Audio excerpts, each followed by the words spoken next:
let's go. Okay, so I am here with Eduardo Mandri, the CEO and co-founder of Angel Host. So, Eduardo, pleasure to be with you today in London. Yeah, absolutely. Pleasure to be here. Exactly. Beautiful day. We can't see it from here, but it's a beautiful sunny day. It sure is. A very beautiful spring London day, and it's fantastic to finally meet you. We've had you guys onboarded as a trusted partner for Short Stay Circle for a while. Indeed. And it's fantastic to finally meet you in person. So I think what will be great is just to kickstart, and if you can just give us a bit of an overview as to what Angel Host is. Absolutely. And who it serves. Absolutely. So Katherine, well, first of all, thank you for having me here today. It's a pleasure. Angel Host is a company that we started 7 years ago. And the reason we started this was because we noticed how property managers around the world were struggling with everything having to do with revenue management. It's a bit of a science, a bit of a dark science for some people. So we decided to put together a team of specialists that would help property managers with their revenue management strategies. At the day, dynamic pricing was something quite new. Now it's something that most people, probably your audience, have heard about or are using. And yeah, we decided to put together a team of specialists to take care of that aspect of the business for property managers. Over time, we've been providing this to thousands of listings. We are, I think, 16, 18, I lost count of how many countries we're serving today. And you might be wondering why I'm wearing a t-shirt that says Sentinel. We recognized over time that to do good revenue management, we needed better tools than what was available out there. So our revenue managers were doing a really good job, but at the same time, they were all doing things slightly different way. And we wanted to come up with one way of doing things and to optimize revenue. So we decided to launch a technology for ourselves called Sentinel that allows our revenue managers to prioritize what comes first and what they need to do first. Interesting. Okay, we'll come back to Sentinel in a minute. We'll come back. Let's go back to those 7 years ago when you first launched. And you said that you started by recruiting these experts. How did you go about finding these experts in the field?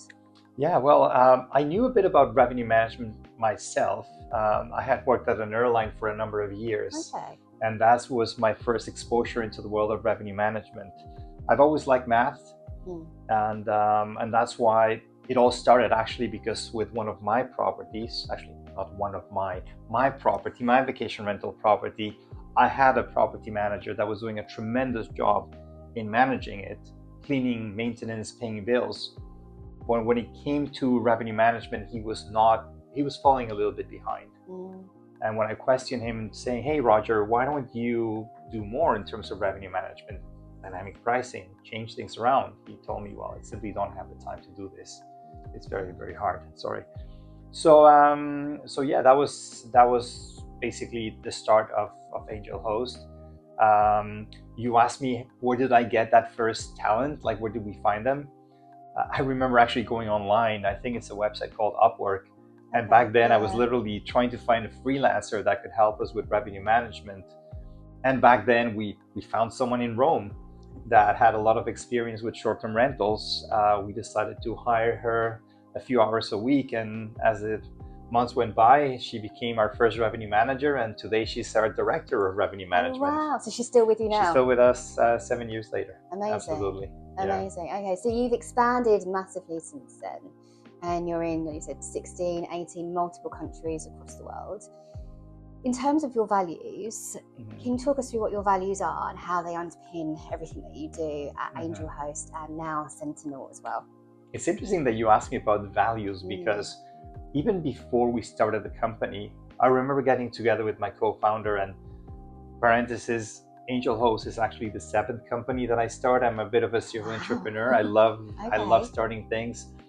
And I remember discussing with Vero and telling her, you know what, before we even start, before our first day, let's define what type of company we want to be, because I know that values define culture, and the culture of the company will pretty much dictate the direction that we take, how we treat people, the type of people that come into the company. So we have 3 values that we established from day one. One of them was excellence.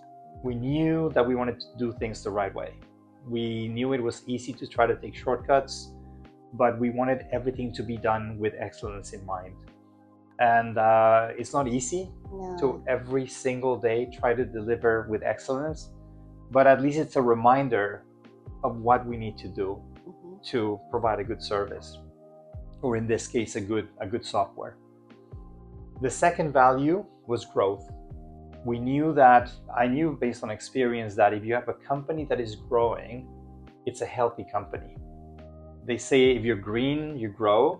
If you're ripe, you die. So okay, I've not heard that. Having an evergreen company is important. So, and not just important for the company, but also important for the employees and all the team members. The more that a company grows, the more opportunities it can give to everybody working. So growth was the second value.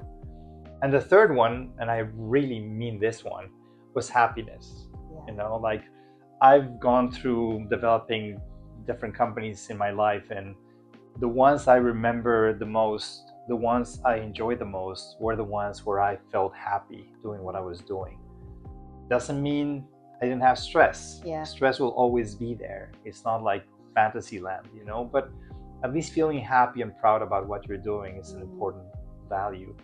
So every time we interview someone, I always try to make sure, are they bringing like optimism to the company? Are they bringing that nice, happiness aura? And it's one of our most important values as well. I have to say, having met a number of your team members already, virtually initially, and obviously now in person, every time I've spoken with your team, they exude happiness. I'm glad to hear that. So I can see that. So I'm not surprised that it is one of your values. Do you think that happiness is interlinked, particularly with you as a CEO and co-founder, and obviously having grown multiple businesses? Do you think happiness is also interlinked with purpose? Yes, absolutely. I think if we do things with purpose, we'll feel fulfilled and we'll feel happy.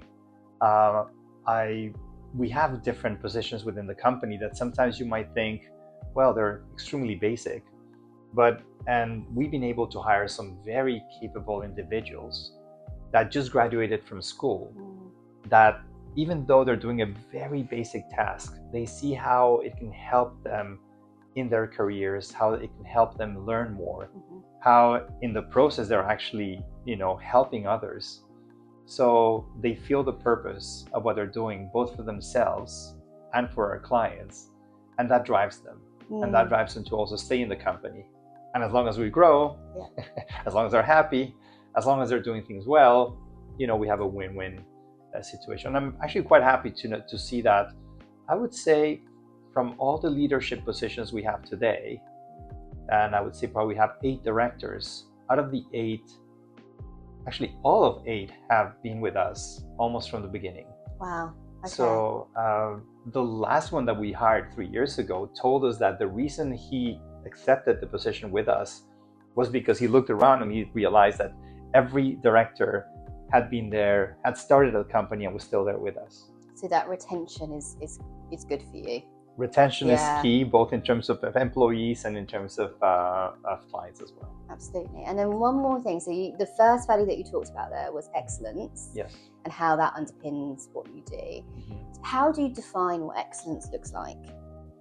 Because your version of excellence could look very different to another person's version of excellence. It's true. Is that defined in some way? We haven't defined it in very specific terms. The way we communicate it to everyone is you have to feel proud of what you do. You really have to feel that you put all of it on the table, that you really made the effort. Sometimes it might not be good enough, right? But it's about having that feeling at the end of the day that you didn't leave any stone unturned, that you really did everything that you could to deliver whatever we're asking you to deliver for our clients. Which then probably links into the growth, and they all interlink with each other. Absolutely. Okay. Absolutely. Interesting. Yeah. So you had 7 businesses before this. Were they all within? So you talked about working for an airline. Yes. That was my only time where I was between businesses. So I had to find a job, and I ended up working for an airline, and I learned a lot and I loved it. Plus free travel. You can that's a perk. you can never complain about that. No, you can't. All my businesses have always, responded to a specific need. Whether it's, I started a home delivery company before Uber Eats existed, and that was fun. That was interesting. Some others, I've just seen an opportunity in the market and say, hey, I should probably do that, or the market is going this direction or that direction. So I always keep my eyes open for what's needed in the market. And what would you say in terms of your journey so far? What has having those 7 businesses and now your current business, what has that taught you? It has taught me a few things. Probably the most important one is resilience. You have to it never works out the first time, or it rarely works out the first time. You have to try and try and try. Team is key. I think my most successful companies have been those where I've had the best possible team. I have to admit, and this is important for anybody considering starting a company, that luck and timing also plays a role. When someone asks me, in what area should I start my company? I always say, try to ride a wave, try to see what people are starting to buy, what are people interested in, and try to ride that wave, because a rising tide lifts all boats, right? And you can actually make some mistakes. If the market is growing and you have something interesting, you can afford to make some mistakes rather than getting into a market that is already extremely competitive, has been a market that has existed for years. So it's much harder. Any part of the pie you're trying to steal from someone else. Whereas when you go into a growing industry, you can grow while everybody else grows as well. And you can afford to make a few mistakes without going bankrupt. So yes, that's how we kind of I advise others to start their companies, and that's also what drives me from getting into a business or not. Okay, so you talked about how sometimes you can afford to make some mistakes. As a business owner, you face multiple challenges, and sometimes the mistakes are what we learn from the most in terms of setting up a business. Yes. When you think about the last 7 years with Angel Host and now Sentinel as well, what has been your biggest challenge so far? I think my biggest challenge has been expecting everybody to think the way I think. I can understand that, yeah. And that translates to both the way we deliver our service, but also in terms of our clients, right? I'm a bit stubborn at times, and I truly believe in what we do. I believe in our technology and our processes, but I find myself many times talking with clients that they have their own view of the world. It's not that my view is the right one. I think it's the right one, when it comes to revenue management, but I've learned that sometimes I just have to understand and accept that for some of our clients, as much as they're interested in revenue, they could have other objectives in mind, maybe just to make an owner happy, or just to, sometimes they're not interested in maximizing revenue. They think they are, but they're actually more looking to, be happy with what they're doing, or have a certain occupancy rate, and anything beyond that they find a little bit stressful. So it's been a challenge for me to adapt to that and to understand that whatever product or service you build, it won't be perfect for everybody. And whenever possible, you adapt, and some other times you just have to say no to a client because they just don't fit within your what your service or what your product does. So let's talk about your product then. So who is your ideal client? Right, so we essentially have 2 products or services. Sentinel is the platform that we use to determine what we need to do in terms of pricing. It's a platform that absorbs all of the data from your company and tells you what is the single most important action that you need to take in terms of revenue management, which is particularly useful when you have thousands of listings like we do. But it's also useful if you have 20 listings or 50 listings or 100 listings. The volume of data is high, and therefore having a platform that tells you exactly what to do is extremely useful. Now, on top of that, Angel Host, which is the parent company, Sentinel is the technology, but Angel Host is the company.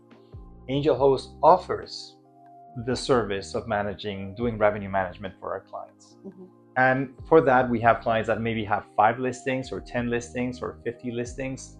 Our average, I think, is around 45 or 50. Okay. Yeah. Whereas with Sentinel, people that buy the Sentinel platform, they're a bit larger than that. They're probably more in the 100, everywhere from 50 to thousands, but I would say on average is about 100 or 150 listings. It just goes to say that usually larger property management companies have a revenue manager in-house that likes to use the Sentinel technology, whereas smaller property managers say, well, I like the technology, but I would still like someone to hold my hand or to do it for me. That's where Angel Host comes. So what you've done really is covered the whole journey in terms of the startup, scaling, and then ending up with multiple listings. That's exactly it. And it kind of follows our journey, because when we were smaller, we were doing revenue management for others and we could do it very well. But as we started growing, and even though we kept hiring more and more revenue managers, we realized that scaling that was a little bit difficult without the proper tools. And that's what led us to develop Sentinel. Okay, and so you're here today in London promoting Sentinel. That's exactly it, yeah. So is this your official, tell us more about this, why you're here specifically under Sentinel and not Angel Host necessarily? Exactly. We are super excited about this new technology. We think it's gonna be groundbreaking. We're seeing with the test clients that we launched April 1st, so just a few days back. Oh wow, yeah. And this is our first time in Europe announcing this new platform, so we're super excited to be here. We have quite a few clients in the UK. We're meeting new ones as well. We're going to be in Spain next week, and hopefully we'll be back in Dubai very soon. Yeah, let's hope so. Which will be really exciting to have you in Dubai. Yeah, I was there October of last year, and we had incredible reception, and we signed so many clients back then. The situation, as you know, is a little bit challenging right now, but like everything, it's going to recover the same way that people recovered from COVID. Exactly. I think it's a very solid market that has incredible potential. Massive potential, and exactly that. It will recover and it will bounce back. Absolutely. Okay, Absolutely. So you've been on this massive journey and you've grown this team, and you're functioning across multiple different countries across the world. So what is the next step for you? What's your vision now for both Angel Host and Sentinel as we move forward? I think with the world of short-term rentals growing so much worldwide, despite regulations, despite temporary setbacks, it's a massive market. We have a goal of reaching 100,000 listings within the next 24 months. Wow. It took us about 5 years to sign the first 1,000 listings with our initial model, where we were doing revenue management and guest services. It took us 14 months to sign the first 1,000 clients when we decided to just do revenue management. It took us now 33 days to sign our first 1,000 listings with Sentinel. So the scale is different, and it's exciting because now we can just grow this worldwide, and it's easier to scale technology in this case. We can bring it to different countries. Scaling the service is a little bit more complicated. So we anticipate growing Sentinel quite a bit without forgetting about Angel Host, fully managed services of revenue management. So we have a little bit of everything for everyone. So we're quite excited about it. I bet you are. And I think that's really interesting that you said it was 5 years to 24 months to 33 days. Yes, right? yes. Do you think that, I wonder what it is that you've done in that time frame to go from scaling so quickly in such a short space of time? What did you learn, I suppose, from the 7 years beforehand to be able to get to this point today? I think the difference is that when you start a company and you have a certain vision, it doesn't mean that you know exactly how to sell it and how to position it, or that you even have the team. So when we started, I was the only salesperson. I didn't even know how to best approach clients. And over the course of time, we developed what's called lead magnets, right? Yeah. How do we, what kind of value can we offer our clients for free so that they come into the company and eventually they become paying customers? So we've been trying to deliver a lot of free value to our clients over time. And also what changes now is that we can now afford to have a sales team in place. Yeah. Whereas before it was just myself. Now we have an entire team across different countries, different time zones. So that obviously helps as well, right? Exactly. And you've got people picking it up from all over the world, right? Exactly. You met a few people from my team that are actually based in the UK. Some of them are based in Spain. You also met some of our team from Canada.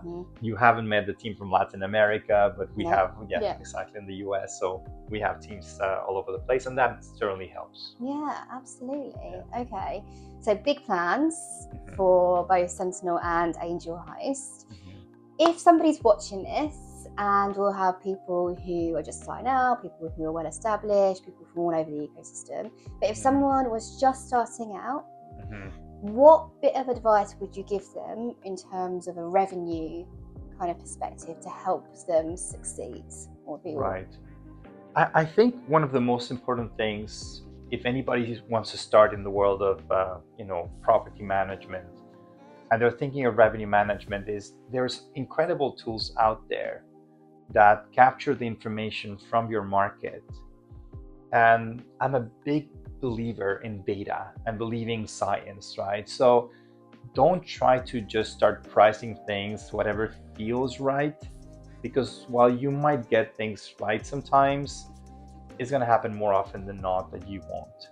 So I think there's so many incredible tools out there that you should rely on to do proper revenue management, rather than learning it the hard way, starting by pricing things manually and then later on realize like, oh, I left a lot of money on the table and maybe I lost a client or two because I didn't properly optimize their revenue and their income.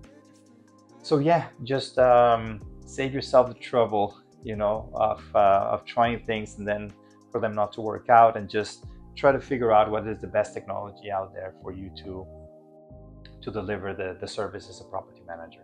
Amazing. Thank you.